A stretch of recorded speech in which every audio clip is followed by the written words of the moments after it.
चलिए जी, तो हम लोग क्या कर रहे हैं, हम लोग पढ़ रहे हैं अपना प्रोफेशनल एथिक और प्रोफेशनल एथिक्स में हम लोग रिवाइज कर रहे हैं क्लॉजेज।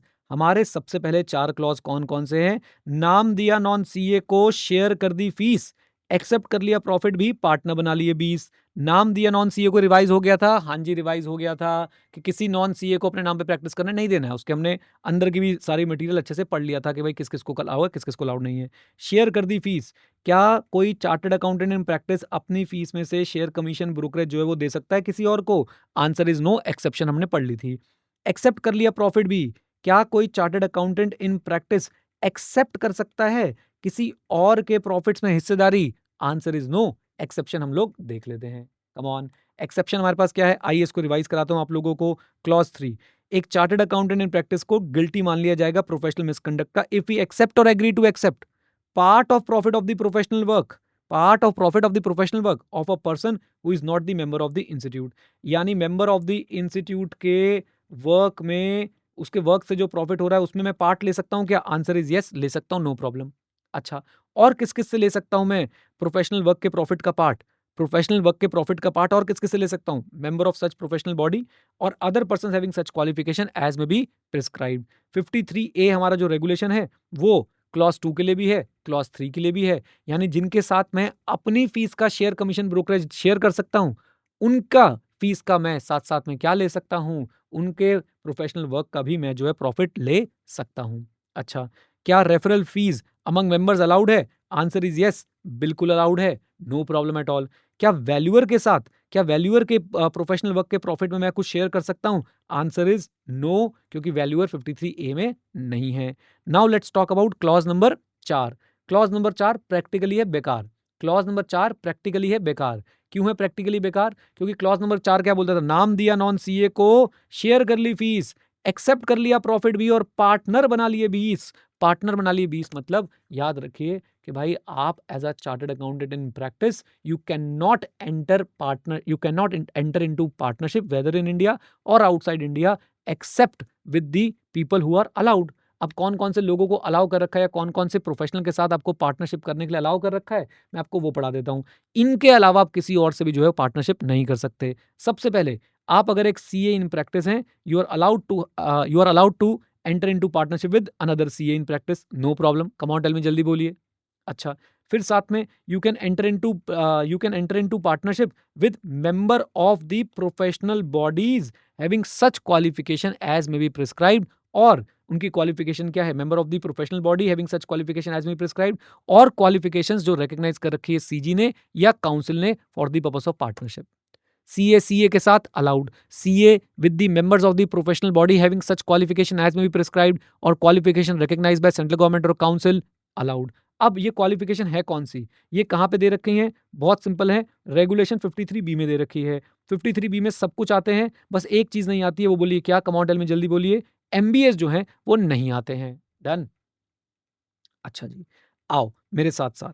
तो 53A clause 2 clause 3, 53B clause 4 that is for partnership. अच्छा जी, now listen to me very carefully. MBA के साथ आप पार्टनरशिप नहीं कर सकते हो, ये बात आपने ध्यान रखनी है। अच्छा, अब जरा इस क्लॉज को ही खत्म कर देते हैं। क्या CA chartered accountant multi disciplinary partnership बना सकते हैं? Answer is no, until other professional regulators allow partnership and the ICA council issues guideline. यानी भाई आप multi disciplinary form, multi disciplinary क्या होता है? डिफरेंट डिफरेंट डोमेन्स के एक्सपर्ट को इकट्ठा करके, डिफरेंट डिफरेंट क्वालिफिकेशन वाले एक्सपर्ट्स को इकट्ठा करके आप तभी फॉर्म बना पाएंगे जब बाकी प्रोफेशनल रेगुलेटर अलाउ कर दें और साथ साथ में आईसीए जो है गाइडलाइन इशू कर दे। ओके, आइए क्वेश्चन आ गया तो क्या लिख के आओगे? पहली बात तो मुझे लगता है भाई इसमें से क्वेश्चन आईसीए पूछ नहीं रहा है। दूसरी बात, अगर पूछ भी लेता है तो भाई मैं ये वाली कंडीशन लगा के देखूंगा कि भाई वो अलाउड है या नहीं है, और मेरे हिसाब से अभी कोई गाइडलाइन नहीं है, किसी प्रोफेशनल रेगुलेटर ने अलाउ नहीं करा है, तो वो गिल्टी ऑफ प्रोफेशनल मिसकंडक्ट हो जाएगा। ओके, अच्छा जी। Now please, partnership between ICA members and foreign professional body members allowed है क्या? हाँ, अगर फॉरेन प्रोफेशनल बॉडी वाले जो हैं एलिजिबल हैं फॉर आईसीआई मेंबरशिप। लीजिए, क्लॉज 4 खत्म हो गया हमारा। आइए क्लॉज 5। क्लॉज 5 को पहले जरा अपने रैप में डाल लें। नाम दिया नॉन सीए को, शेयर कर ली फीस, एक्सेप्ट कर लिया प्रॉफिट भी और पार्टनर बना लिए 20। बिजनेस सही से लाना था, बस इसको ऐसे याद रखना आपने, बिजनेस सही से लाना था, सॉलिसिट ना करना था, ना करनी थी मशहूरी। अब सॉलिसिट वाला कहाँ चला गया हमारा 6 पे, ना करनी थी मशहूरी, मशहूरी वाला कहाँ पे चला गया हमारा 7 पे, राइट। कम्युनिकेट कर लो प्रीवियस वाले से अपने भाई से कैसी दूरी, थोड़ा सा चेंज कर देते, कम्युनिकेट कर लो प्रीवियस वाले से अपने भाई से कैसी दूरी, यानी क्लॉज 8 वहां पे आ जाएगा। ओके, चलिए दोबारा से मेरे साथ जुड़िए, दोबारा से मेरे साथ जुड़िए। हम लोग क्या पढ़ रहे हैं, क्लॉज 5, बिजनेस सही से लाना था। बिजनेस सही से लाना था मतलब भाई देखो, आप जो भी अपना प्रोफेशनल बिजनेस सिक्योर कर रहे हो ना, वो आपने कैसे करना है, वो आपने कैसे करना है, या तो अपने एम्प्लॉय के थ्रू या अपने पार्टनर के थ्रू। कैसे नहीं करना है, कैसे नहीं करना है, नॉन एम्प्लॉय के थ्रू नहीं करना, नॉन पार्टनर के थ्रू नहीं करना, और by means which are not open to a CA, इनके थ्रू नहीं करना। ओके, तो याद रखिए, आपको गिल्टी ऑफ प्रोफेशनल मिसकंडक्ट मान लेंगे if you secure your professional business either through the service of a person who is not an employ, who is not a partner, by means which are not open. तो अगर non employ, non partner या फिर unfair means से आप business लेके आते हैं, professional business secure करते हैं, तो आपको हम गिल्टी ऑफ प्रोफेशनल मिसकंडक्ट मान लेंगे। लेकिन याद रखिए, क्या आप अपने प्रॉफिट शेयर कर सकते हो? हाँ। किसी के प्रॉफिट में आप लोग शेयरिंग रख सकते हो? हाँ। As per clause 2 clause 3 allowed है। पार्टनरशिप थियोरेटिकली कर सकते हो? हाँ, लेकिन कंडीशन याद रखिएगा, other professional regulator should also allow and ICAI must issue guidelines for the same. Okay, done. लीजिए, फिर हमने सीधा आ गए क्लॉज 8 पे। आ जाओ, रैप को सही करते हैं अपने। नाम दिया नॉन सीए को, शेयर कर ली फीस, एक्सेप्ट कर लिया प्रॉफिट भी, और पार्टनर बना लिए 20। अच्छा, बिजनेस सही से करना था। हाँ जी, क्लॉज 5, बिजनेस सही से करना था, सॉलिसिट ना करना था, ना करनी थी मशहूरी। प्रीवियस वाले से कम्युनिकेट कर लो अपने भाई से कैसी दूरी, प्रीवियस वाले से कम्युनिकेट कर लो अपने भाई से कैसी दूरी। क्लॉज 8, अगर आप एक चार्टर्ड अकाउंटेंट इन प्रैक्टिस है, आपको गिल्टी ऑफ प्रोफेशनल मिसकंडक्ट मान लिया जाएगा। अगर आप एक पोजीशन एक्सेप्ट करें as a auditor, condition number 1, भैया ऑडिटर टू ऑडिटर पे लग रहा है। हाँ जी, किस पे लग रहा है, कम ऑन टेल में, जल्दी बोलिए। ऑडिटर टू ऑडिटर पे लग रहा है। Accept a position as a auditor previously held by another CA. Auditor to auditor और पुराने वाला सीए होना जरूरी है। ऑडिटर टू ऑडिटर और पुराने वाला सीए होना जरूरी है। इधर देखिए, इधर देखिए, ऑडिटर आ रहा है, ऑडिटर को रिप्लेस कर रहा है, और ये पहली बात जरा ध्यान से सुनिएगा, ये एक एमबीए। सर एमबीए कैसे ऑडिटर हो सकता है, इंटरनल ऑडिटर। क्या क्लॉज 8 में आप गिल्टी माने जाएंगे, नया ऑडिटर गिल्टी माना जाएगा? नो। अच्छा, फिर से स्टैट्यूटरी ऑडिटर आ रहा है, इंटरनल ऑडिटर है। स्टैट्यूटरी ऑडिटर को, क्या इंटरनल ऑडिटर को कम्युनिकेट नहीं अगर वो करता, क्या गिल्टी माना जाएगा? बस इतना बताइए, गिल्टी माना जाएगा? Answer is no. याद रखिए, this clause, this the violation of this clause is not applicable on parallel position, it is applicable on replacement position. हाँ जी, it is applicable on everyone, replacement position. When you are replacing an auditor who was a chartered accountant, then this violation will be applicable. Is that clear? आइए, so you are accepting your position as an auditor previously held by another chartered accountant without first communicating with him in writing. Okay, काहे को भाई communicate करना जरूरी है? क्यों communicate करना है? ये प्रोफेशनल कर्टसी है, और प्रोफेशनल कर्टसी आपको प्रोटेक्ट करती है आपके इंटरेस्ट को, पब्लिक के ट्रस्ट को, इंडिपेंडेंस को, चेंज को अंडरस्टैंड करने को, रीजंस जानने को। This is professional courtesy. You should communicate with the predecessor auditor, retiring auditor, outgoing auditor, जिस भी नाम से उसको बुलाओ, प्रीवियस ऑडिटर। एंड ये प्रोटेक्ट करती है आपके भी इंटरेस्ट को, प्रोफेशन के इंटरेस्ट को, पब्लिक के ट्रस्ट को, इंडिपेंडेंस को, चेंज को अंडरस्टैंड करने में हेल्प करती है, और साथ साथ में रीजंस को जानने में हेल्प करती है। क्लाइंट कब कब ऑडिटर चेंज कर सकता है? क्लाइंट के पास पूरा राइट है टू चूज और to change their accountant for various reasons, and retiring auditor को ग्रेसफुली एक्सेप्ट कर लेना चाहिए। What might be the reasons? Tamil Nadu कैसे आएगा भाई? Change of place. ओके, दूसरा temperament clash, temperament clash, temperament, आपको सब कुछ फास्ट चाहिए, हमें सब कुछ स्लो चाहिए।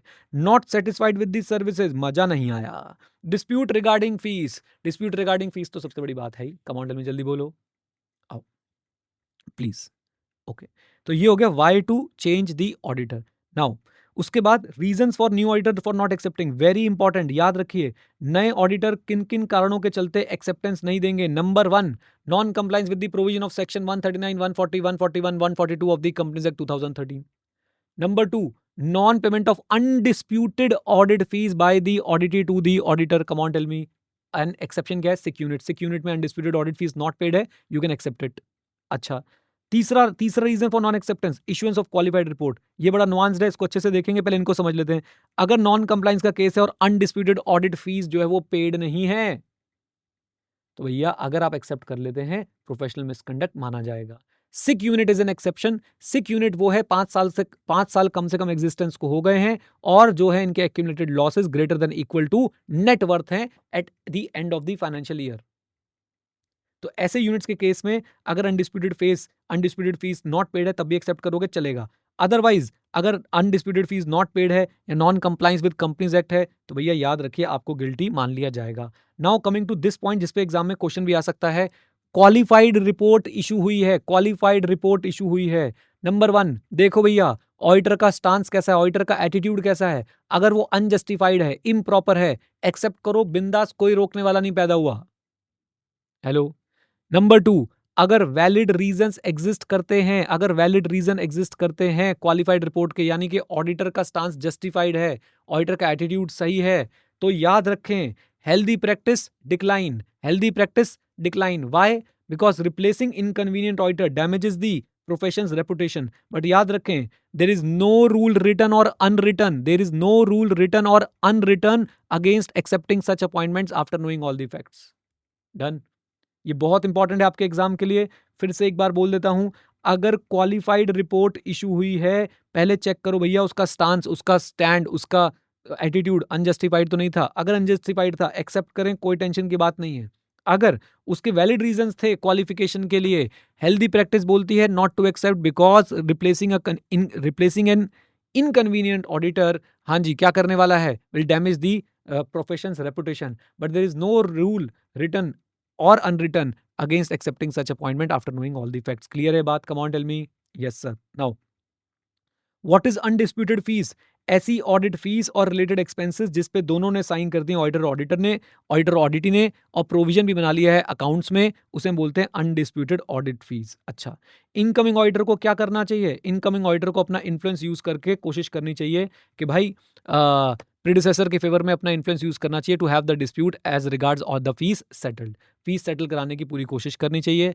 प्रीवियस ऑडिटर अगर अनडिस्प्यूटेड फीस को एक्सेप्ट नहीं कर पा रहा है तो इनकमिंग ऑडिटर को क्या करना है, वो ये इंश्योर करे कि भाई डिमांड ड्राफ्ट बन चुका हो और जल्दी जल्दी पेमेंट जो है वो की जाए। Okay, nice. प्रोसीजर क्या है? प्रोसीजर क्या है? अगर कोई क्लाइंट नया ऑडिटर अपॉइंट करना चाह रहा है, आप उससे पहले पूछेंगे क्या पुराने वाले को पता है। अगर वो कहता है नहीं तो अब रीजन जानेंगे। हेल्दी प्रैक्टिस है कि विदाउट वैलिड रीजन आपको एक्सेप्ट ही नहीं करना चाहिए। अगेन हेल्दी प्रैक्टिस है, लेकिन फिर भी अगर आप एक्सेप्ट कर रहे हैं तो भैया आपने रिटायरिंग ऑडिटर को खुद से इन्फॉर्म करना है। अच्छा, क्या अगर क्लाइंट ने रीजन बता दिए होते तो क्या मैं बोल देता क्योंकि क्लाइंट ने रीजन बता दिए तो मैं बात नहीं करूंगा? आंसर इज नो, मुझे फिर भी कम्युनिकेट करना ही पड़ेगा। Non response on retiring auditor with in reasonable time. अगर रिस्पॉन्स नहीं आ रहा रिटायरिंग ऑडिटर का, सुनिए क्लाइंट आया ऑडिट कर दो, आपने बोला ठीक है करूंगा लेकिन पहले प्रीवियस ऑडिटर से कम्युनिकेट करूंगा। आपने प्रीवियस ऑडिटर को चिट्ठी भेज दी, अब प्रीवियस ऑडिटर का भाई रिप्लाई नहीं आ रहा है आपको, तो आप क्या एक्सेप्ट कर सकते हो? Answer is yes, reasonable time तक वेट करो। Reasonable time depends on facts and circumstances of the case. Okay, mode of communication, क्या सर्टिफिकेट ऑफ पोस्टिंग का लेटर चल जाएगा? Answer is no. We need registered post acknowledgement due. Basically we need positive evidence of delivery, we need positive evidence of delivery. Okay, तो आपने communicate करना है retiring auditor से इस तरीके से कि आपके पास जो है सब एविडेंस ऑफ डिलीवरी जो है वो आ जाए। एंड इन चीजों से जनरली हमारे पास जो है वो एविडेंस ऑफ डिलीवरी मिल जाता है। रजिस्टर्ड पोस्ट एक्नॉलेजमेंट ड्यू से by hand against a written acknowledgement, आप बाय हैंड डिलीवर करके आ गए, रजिस्टर्ड पोस्ट एक्नॉलेजमेंट ड्यू दिया आपने, या फिर आपने एक्नॉलेजमेंट ले ली है उनसे थ्रू ईमेल। ओके, एंड या फिर आपने यूडिन जनरेट करवा लिया है ऑन यूडिन पोर्टल, तो ये भी एक तरह की एक्नॉलेजमेंट हो जाएगी। अगर वो डॉक्यूमेंट पे साइन करके यूडिन जनरेट कर देंगे बढ़िया है। इसके लिए सेपरेट गाइडलाइंस है, हमें उसके नहीं पढ़ना है उन गाइडलाइंस को। आईसी ने इशू किया नहीं किया वो भी आइडिया नहीं। Premises found locked, deemed delivered. Firm not found at given registered address, deemed delivered, but this deeming fiction can be rebutted by the outgoing auditor. If he can prove that non-service was not their fault, तो भैया अब जो है incoming auditor का fault मान लिया जाएगा। Is that clear? बोलिए। तो रजिस्टर्ड एड्रेस भेजिए, चिट्ठी पे वापस आ गई, no such office exist, it's deemed delivered unless the retiring auditor proves non service was not their fault. अच्छा जी, special audit under income tax act 1961, बताइए जी, आप मुझे बताइए क्या इनकम टैक्स ऑडिटर को रिप्लेस कर रहा है? कम्युनिकेशन मैंडेटरी है। लेकिन अगर भाई स्टैट्यूटरी ऑडिटर आ गया और एक तरफ से टैक्स ऑडिटर है, क्या कम्युनिकेशन मैंडेटरी है? नो, हेल्दी प्रैक्टिस है। ओके, फिर से बोल दूं, याद रखिए, अगर रिप्लेसमेंट पोजीशन है भैया फिर तो एक्सेप्शन है ही नहीं ना। आप ऑडिटर को रिप्लेस कर रहे हैं, वो चार्टर्ड अकाउंटेंट था, कम्युनिकेट करो। आप एक और ऑडिटर बन के आ रहे हैं तो हेल्दी प्रैक्टिस है कम्युनिकेट करना। आइए, क्या सारे तरह के ऑडिट में कम्युनिकेशन रिक्वायर्ड है? Yes, whenever you are replacing an auditor and that auditor was a chartered accountant, you need to ensure that you are communicating with the previous auditor, outgoing auditor, in writing. Communication in case of assignment done by other professional, healthy practice है, mandatory नहीं है। Example, internal auditor था MBA, अब आप आ रहे हो internal auditor बन के चार्टर्ड अकाउंटेंट, रिप्लेसमेंट पोजीशन है क्या? Answer is yes. कम्युनिकेशन यहां पे लेकिन मैंडेटरी नहीं है। Why? Because he is not a chartered accountant. Okay, अच्छा जी। Lack of time in acceptance of government audit, government audit, bank audit के केस में आप कंडीशनल एक्सेप्टेंस दे सकते हैं। बहुत इंपॉर्टेंट टॉपिक, याद रखिए। क्या होगा? क्लाइंट आया जो कि गवर्नमेंट कंपनी है या फिर बैंक है, उसने आपको अप्रोच किया, मिस्टर ए को के ऑडिटर बन जाओ। ऑडिटर ने प्रीवियस ऑडिटर को जो है वो चिट्ठी लिख दी है। रिप्लाई, रिप्लाई का वेट किए बिना, अगर टाइम प्रेशर है तो रिप्लाई का वेट किए बिना ये अपना काम शुरू कर सकता है, कंडीशनल एक्सेप्टेंस दे सकता है। And this conditional acceptance is basically subject to reply from the predecessor और प्रीवियस और रिटायरिंग और outgoing auditor. Is that clear? बोलिए। अच्छा जी। Joint auditor with earlier auditor, अगर अगर आप एक कंपनी में ज्वाइंट ऑडिटर बनने जा रहे हैं, जैसे हमने डिलॉइट और चतुर्वेदी एंड शाह का एग्जांपल लिया था, रिलायंस के दोनों ज्वाइंट ऑडिटर हैं, डिलॉइट ऑडिटर है, चतुर्वेदी एंड शाह आ रहे हैं, डिलॉइट को ज्वाइन करेंगे एज अ ज्वाइंट ऑडिटर, तो क्या इनको कम्युनिकेट करना चाहिए डिलॉइट के साथ? Answer is yes, it is essential for the new auditor to communicate with the earlier auditor before accepting the appointment. Done. Questions बच्चों, क्वेश्चंस प्लीज, इतना साथ दिया है, थोड़ा साथ और। क्वेश्चंस बहुत इंपॉर्टेंट है, खासकर क्लॉज 8 के। क्लॉज 8 में सबसे पहले इंटरनल ऑडिट वाला क्वेश्चन था। इंटरनल ऑडिट करने जा रहे हैं आप एक स्टॉक ब्रोकर का और फेल हो गए, आप स्टैट्यूटरी ऑर्डर से कम्युनिकेट नहीं कर पाए, गिल्टी हो गए क्या? Answer is no. क्यों? रिप्लेसमेंट पोजीशन नहीं है बाबू, ये पैरेलल पोजीशन है। अच्छा, दूसरा, विनीत एंड एसोसिएट्स हैं, यहाँ पे CAV जो है पार्टनर थे, प्रीवियस ऑडिटर से कम्युनिकेट किया था, प्रोफेशनल रीजन बता दो। प्रीवियस ऑडिटर ने बताया मैंने भाई क्वालिफाइड रिपोर्ट इशू करी है। अच्छा, qualified report, check stance, stance अगर भाई साहब करेक्ट नहीं है, एटीट्यूड प्रॉपर नहीं है, एक्सेप्ट करो। अगर उसका एटीट्यूड प्रॉपर था, वैलिड रीजंस थे क्वालिफिकेशन के, healthy practice, healthy practice not to accept the audit. Done. अच्छा, एक बात ध्यान रखिएगा, जो मैं यहाँ पे लिख रहा हूँ, जो पे यहाँ पे मार्क कर रहा हूँ, ऑलवेज मार्क के क्वेश्चन आपसे क्या पूछ रहा है। यहाँ पे गिल्टी नॉट गिल्टी ना पूछ के ये पूछा गया था कि बताओ जी विनीत को ऑडिट एक्सेप्ट करना चाहिए या नहीं करना चाहिए। अच्छा जी। देन इधर क्वेश्चन नंबर 57, मिस्टर एक्स एक चार्टर्ड अकाउंटेंट है, उन्होंने क्या किया? अपॉइंटमेंट ले लिया एज अ टैक्स ऑडिटर। 2 दिन बचे थे, काम शुरू कर दिया। काम शुरू करने के बाद रियलाइज हुआ कि भाई साहब मैंने तो काम शुरू कर दिया है without sending communication to the previous tax auditor. Case close, guilty. Why case close? भैया ये जो आपको कम्युनिकेट करना होता है बिफोर एक्सेप्टेंस करना होता है, और टाइम फ्रेम की जो लिमिटेशन है, at least as per ICAI study material and whatever we have studied as per the latest question asked by ICAI, this is applicable in case of government companies and banks only. Is that clear? Akshat, good morning बेटा। हाँ जी, बोलो बोलो बोलो। Meditation के रूप में आपको यहाँ पे एक बाबा जी दिखाता हूं मैं, बिल्कुल मेडिटेशन के रूप में जा चुके हैं ये। आ हा हा हा, आ हा हा हा हा हा, ओ हो, नलायक दुष्ट पापी उठ जाओ। आ जाओ, चलिए। हाँ जी, प्लीज। ये क्लियर है 57? Yes sir. देन इधर देखिए 58, 58 में हमने क्या देखा था? 58 में हमने क्या देखा था?